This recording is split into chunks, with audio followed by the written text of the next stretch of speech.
ಉಗ್ರರು ಯೋಧರ ನಡುವೆ ಗುಂಡಿನ ಕಾಳಗ. ಕಾಶ್ಮೀರದಲ್ಲಿ ಇಬ್ಬರು ಸೈನಿಕರು ಹುತಾತ್ಮ. ಕುಲ್ಗಾಮ್ನಲ್ಲಿ ಮುಂದುವರೆದ ಆಪರೇಷನ್.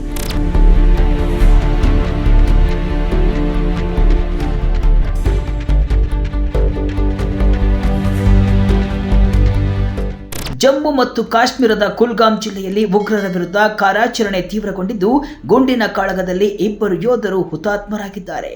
ಇಬ್ಬರು ಯೋಧರಿಗೆ ಗಂಭೀರ ಗಾಯವಾಗಿದೆ. ಹೌದು, ಕಳೆದ 9 ದಿನಗಳಿಂದ ನಡೆಯುತ್ತಿರುವ ಆಪರೇಷನ್ ಅಕಲ್ ಕಣಿವೆಯ ಇತಿಹಾಸದಲ್ಲಿ ಅತ್ಯಂತ ದೀರ್ಘಾವಧಿಯ ಕಾರ್ಯಾಚರಣೆಗಳಲ್ಲಿ ಒಂದಾಗಿದೆ. ಉಗ್ರರನ್ನ ಸದೆಬಡಿಯಲು ಭಾರತೀಯ ಸೇನೆ ದಿಟ್ಟ ಹೆಜ್ಜೆ ಇಟ್ಟಿದ್ದು, ಕುಲ್ಗಾಮ್ ಅರಣ್ಯ ಪ್ರದೇಶದಲ್ಲಿ ಬೇಟೆ ಮುಂದುವರೆಸಿದೆ.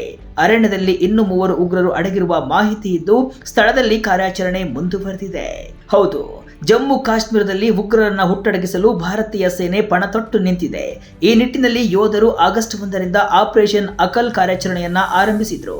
ಕುಲ್ಗಾಮ್ ಜಿಲ್ಲೆಯ ಅಕಲ್ ಅರಣ್ಯದಲ್ಲಿ ಉಗ್ರರು ಅಡಗಿರುವ ಖಚಿತ ಮಾಹಿತಿ ಸೇನೆಗೆ ಸಿಕ್ಕ ಕೂಡಲೇ ಆಪರೇಷನ್ ಅಕಲ್ ಹೆಸರಿನಲ್ಲಿ ಬೇಟೆ ಆರಂಭಿಸಿದೆ. ಕಳೆದ ವಾರ ಇದೇ ಅರಣ್ಯದಲ್ಲಿ 3 ಉಗ್ರರನ್ನ ಬೇಟೆಯಾಡಿತ್ತು. ನಂತರ ಇನ್ನಷ್ಟು ಉಗ್ರರು ಅರಣ್ಯದಲ್ಲಿ ಅಡಗಿರುವ ಮಾಹಿತಿ ಹಿನ್ನೆಲೆ ಆಪರೇಷನ್ ಅಕಲ್ ಅನ್ನ ಮುಂದುವರೆಸಿದೆ. ಇದು ಜಮ್ಮು ಕಾಶ್ಮೀರದ ಇತಿಹಾಸದಲ್ಲೇ ಅತ್ಯಂತ ಸುದೀರ್ಘ ಕಾರ್ಯಾಚರಣೆ. 9ನೇ ದಿನವೂ ಆಪರೇಷನ್ ಅಕಲ್ ಮುಂದುವರೆದಿತ್ತು. ತಡರಾತ್ರಿ ಉಗ್ರರ ಸುಳಿವು ಸಿಕ್ಕ ಕೂಡಲೇ ಸೇನೆ ಉಗ್ರರ ವಿರುದ್ಧ ಮುಗಿಬಿದ್ದಿದೆ.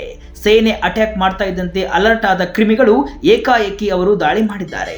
ಸುಮಾರು ಹೊತ್ತು ಭದ್ರತಾ ಪಡೆಗಳು ಮತ್ತು ಉಗ್ರರ ನಡುವೆ ತೀವ್ರ ಗುಂಡಿನ ಚಕಮಕಿ ನಡೆದಿದೆ. ಈ ವೇಳೆ ಉಗ್ರರು ನಡೆಸಿದ ದಾಳಿಯಿಂದ ಇಬ್ಬರು ಯೋಧರು ವೀರ ಮರಣವನ್ನ ಅಪ್ಪಿದ್ದಾರೆ ಅಂತ ಸೇನೆ ಶನಿವಾರ ಖಚಿತಪಡಿಸಿದೆ. ಹುತಾತ್ಮ ಯೋಧರನ್ನ ಲ್ಯಾನ್ಸ್ ನಾಯಕ್ ಪ್ರಿತ್ಪಾಲ್ ಸಿಂಗ್ ಮತ್ತು ಸಿಪಾಯಿ ಹರ್ಮಿಂದರ್ ಸಿಂಗ್ ಅಂತ ಗುರುತಿಸಲಾಗಿದೆ.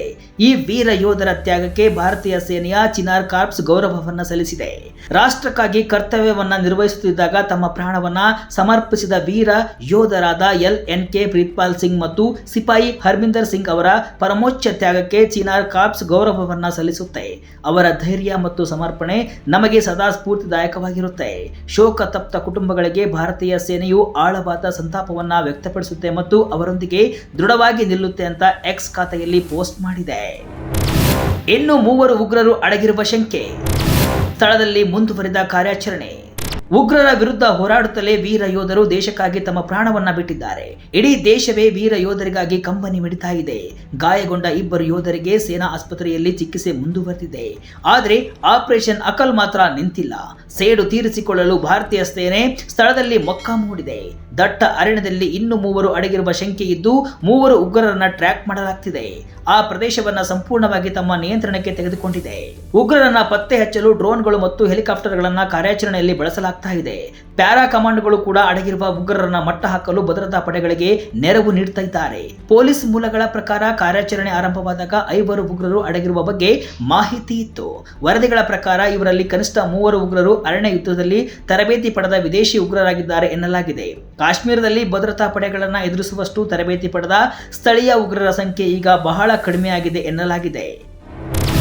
ಆಪರೇಷನ್ ಅಕಲ್ನಲ್ಲಿ 3 ಉಗ್ರರು ಖತಮ್. ಕಾಶ್ಮೀರ ಕಣಿವೆಯನ್ನ ಉಗ್ರರಿಂದ ಮುಕ್ತಗೊಳಿಸುವ ಸೇನೆಯ ಪ್ರಯತ್ನ ಇದೇ ಮೊದಲೇನಲ್ಲ. ಇದೊಂದು ನಿರಂತರ ಹೋರಾಟ. ಏಪ್ರಿಲ್ 22ರಂದು ಪಹಲ್ಗಾಮ್ ದಾಳಿಯಲ್ಲಿ 26 ಅಮಾಯಕರನ್ನ ಹತ್ಯೆ ಮಾಡಿದ್ದ ಉಗ್ರರನ್ನ ಬೇಟೆಯಾಡಲು ಅಂದೇ ಸೇನೆ ದಿಟ್ಟ ನಿರ್ಧಾರವನ್ನ ಮಾಡಿತ್ತು. ಅದರಂತೆ ಆಪರೇಷನ್ ಸಿಂಧೂರ್ ಹೆಸರಿನಲ್ಲಿ ಉಗ್ರರ ನೆಲೆಗಳನ್ನ ಧ್ವಂಸ ಮಾಡಿ ಹಲವು ಉಗ್ರರನ್ನ ಯಮಪುರಿಗೆ ಅಟ್ಟಿತ್ತು. ಆನಂತರ ಆಪರೇಷನ್ ಮಹಾದೇವ್ ಕಾರ್ಯಾಚರಣೆಯಲ್ಲಿ ಪಹಲ್ಗಾಮ್ ನರಹಂತಕರನ್ನ ಬೇಟೆಯಾಡಲಾಯಿತು. ನಂತರ ಆಪರೇಷನ್ ಶಿವಶಕ್ತಿ, ಆಪರೇಷನ್ ಅಕಲ್ ಹೆಸರಿನಲ್ಲಿ ಕಾರ್ಯಾಚರಣೆ ಆರಂಭಿಸಿದ ಸೇನೆ ಹಲವು ಉಗ್ರರನ್ನ ಮಟ್ಟ ಹಾಕಿದೆ.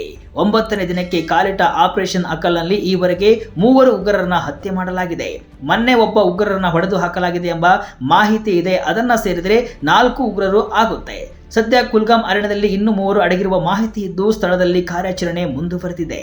ಒಟ್ಟಿನಲ್ಲಿ ಆಪರೇಷನ್ ಅಕಲ್ ಕಣಿವೆಯಲ್ಲಿನ ಭಯೋತ್ಪಾದನೆಯನ್ನ ಬೇರು ಸಹಿತ ಕಿತ್ತೊಗೆಯುವ ಭಾರತೀಯ ಸೇನೆಯ ದೃಢ ಸಂಕಲ್ಪಕ್ಕೆ ಹಿಡಿದ ಕೈಗನ್ನಡಿಯಾಗಿದೆ. ಇಬ್ಬರು ವೀರರನ್ನ ಕಳೆದುಕೊಂಡರೂ ಯೋಧರ ಮನೋಬಲ ಕುಗ್ಗಿಲ್ಲ.